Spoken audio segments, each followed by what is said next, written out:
Hi, everybody. Thanks for coming this morning. I'm Nicolas. I'm co-founder of Ledger, CEO of zknox, and today I'm going to tell you why we need to build a new experience for hardware wallet to sign Ethereum transactions. So I have a lot of slides, so as a famous hedgehog would say, I'm going to go fast, but here we are. Let's start with the threats that you have and why hardware wallets are important. We can think of the delivery of the threats. So you can have phishing, your hosting can be hacked when you're a DApp, DNS can be hijacked. So a lot of stuff you can't prevent. And the worst today are supply chain attacks, which are very, very popular. There was a big one on Axios, I think, yesterday. And in the end, you would end up as a user communicating with a drainer, so something that can steal your crypto. If you read the transaction, you can avoid it, but still you need to read it very carefully.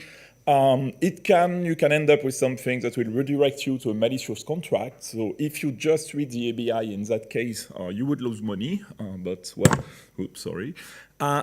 your computer could be completely compromised, which is what we are trying to look at today. And usually, if you have a supply chain attack, the result, since the attacker is very skilled, is that your computer is going to be compromised. So we want to protect ourselves against this. What can we do?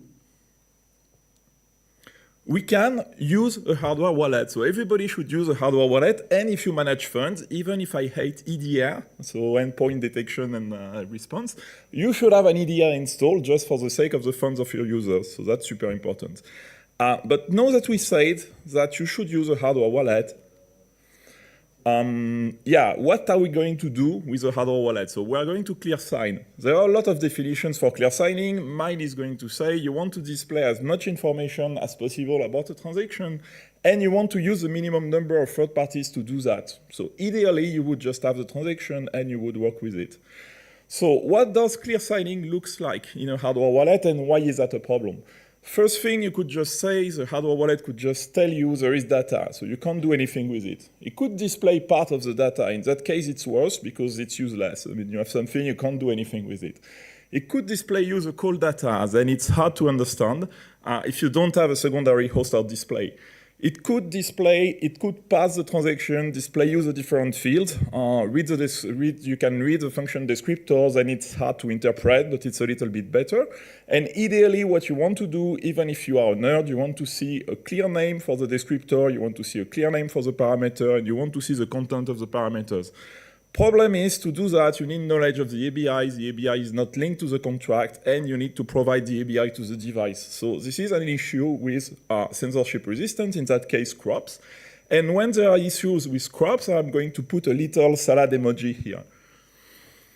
So next thing, if you're a user, then you have even more problem with crops, because in the end, this is what you want to show. Well, this is what you want to see on your hardware device. You want to see that you are supplying 10 bolt to Aave. By the way, Aave doesn't support bolt, so just an example.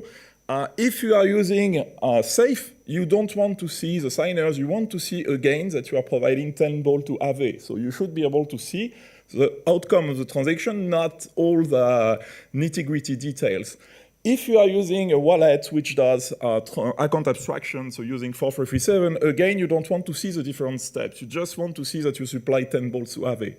And in the end, something a little bit different with transaction simulation, you could see in your account that you are giving 10 bolts and you are getting 10 Aave bolts, which is another way of saying the same thing, but we will see why this is very different from clear signing. So the transaction simulation has multiple issues. So you are simulating the transaction. So it depends on the current state of the network and of your contract.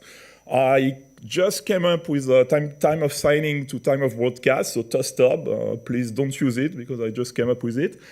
You can have red pill attacks on the simulation, so someone can corrupt the simulation and make you end up with a result which is not what you will have on the network. And you have privacy issues because you are sharing all your transaction details to a third party. So in my opinion, the proper way to use transaction simulation is to use it as an additional layer, maybe even hidden from the user, and flash a warning if you end up with a big difference in outcome. For example, if the transaction simulation tells you that you are going to supply 10 bolt to Aave, but the clear signing tells you, okay, I don't know what this transaction is, you have a problem and your wallet should abort. So clear signing, we have seen clear signing for transaction. What does that mean for messages? If you have an EIP 191 message, it's just, okay, signing to something, you want to display the text.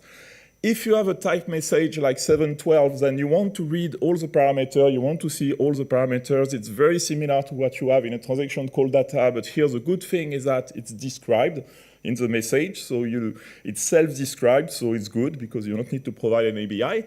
But if we get into messages which contain themselves transaction, like safe messages, a message that you are going to use when you use safe, then you should know that it's a transaction, and then you are back to a problem because you need to have this extra information that is not included in the message itself.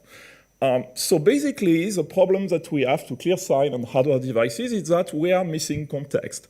So we are either missing the EBI, or with the EBI, we are missing context. With the EIP 712, we are missing context. For example, if you see that a parameter is an asset, but this parameter should be considered as a token in a contract, having the EBI is not enough. And same thing for a message, for a transaction hidden in a 712 message. So the different problems that we have, the problem I will focus on are censorship resistance, because to do all that, you need to have curated lists, registry, signatures, and this is, of course, not censorship resistant because you need to, either you can choose your own list, but if you want to add an item to the list, it leads to more questions. So there have been on-chain solutions to this problem of clear signing that have been tried. I will talk a little bit more later about them. The problem is that they are complex to backport. So if you want to clear sign an existing contract, you could add a proxy, you could redeploy, it's not convenient. And verifying something on-chain is hard for hardware signer as well. So there has been a good overview done by a team doing a hardware wallet on Polkadot and Ethereum. The team is Kalapaya, I think. Not sure about this, how you are supposed to say it. The QR code leads to that study. So, yes. So why is this complex for hardware signer in the end? Why do we have a problem? We have a problem because hardware signers are not very powerful, and the biggest problem is that they don't have a lot of RAM. So top is 128 kilobytes. If we are considering smart card, usually it's more around 50. They have a limited screen size. So here, what happens is that if you don't have an experience which is very clear to the user, you are pretty sure that the user will click yes. I think we have experience with that when dealing with PKI certificates on browser when nobody verifies anything. And then we have different communication expectation because the signer are going to be either using USB, BLE, QR, and so on. And I think QR codes are interesting and air gap wallets are interesting because it's a very good design target. It's a design target where everything should be embedded in the message. And so this guarantees that you are not going to use third parties because you have a strong pressure to do it just because you can't do it. So that's the best way to make sure that you are avoiding something. So it's not exactly a recent problem. QR code to a presentation I did in 2017 to talk about hardware wallets and smart contracts. It was at EdCon, so even before ATC had a name. And there have been different solutions to try to deal with that in the past. So we had vendor-specific list of ABIs, which is the current situation today. NatSpec, including its information in the contract, which was not very successful because it gives more work to the developers. Developers are lazy, so they don't do it. We know that. There have been some on-chain descriptors in several EIP. All of them have been pretty much abandoned for the same reason, I think. You could have some application-specific parsing of the call data in the signer itself. Then you need a sandbox. It's complicated. It's proprietary, and so on. You could do call data decoding without the ABI. It's not really easy to read, but it's possible. The QR links to this. And so how are we going to avoid the famous XKCD 927? So I have 15 standards. Here is a new standard. It's going to be abandoned like all the other ones. How can we avoid this? So the architecture that we have today with dealing with hardware signers, it's pretty simple. If you consider that the wallet is designed by the team that did the signer, everything is connected. At some point, you are going to fetch the metadata that you add to the ABI to describe what is a token, what is a transaction, and so on. And you are passing this data to the signer. So you are connecting to the vendor backend. Everything is in the same domain. There are not really any issue here. It's proprietary, but as it is proprietary, people can do what they want. I mean, we live in a free world. It gets a little bit more complex if we try to connect the signer to an external wallet. Because here what happens is that we are going to we have exactly the same process, so we are going to contaminate somehow the wallet code with all this complexity, and in the end, what should be only a signer connects to the backend of the vendor of the signer, which is not really what we wanted in the first place. So the problem we have with this architecture, the signer needs to access remote data to get the metadata to properly sign the transaction. This leads to a security issue. So we had one. MetaMask is well protected against that because it protects, it locks dependencies very powerfully with something called lava mode. Ruby is not doing this. And it leads to a privacy issue because then you pass the full transaction to your signer architecture, and you might only want it to pass it to the wallet. So, and then of course you have a problem if the signer does not have a remote architecture, if it's an air-gap project, if it's an air-gap signer, if it's a DIY project, and so on, and the descriptor format is not standardized. So those are the problems we are trying to solve. So ideally, again, still an issue with crops, but we would have a list of people holding the repository of metadata, ideally the EAF as a neutral party with a lot of industry vendors contributing to this. There would be a standard metadata description for what you want to add to the ABI, to the EIP 712, and this would be transformed for all signers, and all signers could be happy to work with it. So this led to ERC 7730. All the problems that we described are going to be solved in this specification because they have been well identified and they have been implemented in a way which is easy to support for all signers. So we don't want code execution, we just want to add simple description of the problem and, well, everything that's really necessary to fix it. The link points to the specification. It's a specification that's in progress, but I suggest you read it. And there are call to actions. So for this specification, the first one is that, of course, you need more descriptors for the widely used contract. We need to define a wire format, so communication format for all signers, so that everything is standardized and it's easy to integrate in different wallets. I'm working on this. We need some feedbacks for how the on-chain registry would be supported, so to avoid crops issue again, and a mechanism to handle the most complex cases, because even if we want to avoid programming, sometimes we can't really avoid it.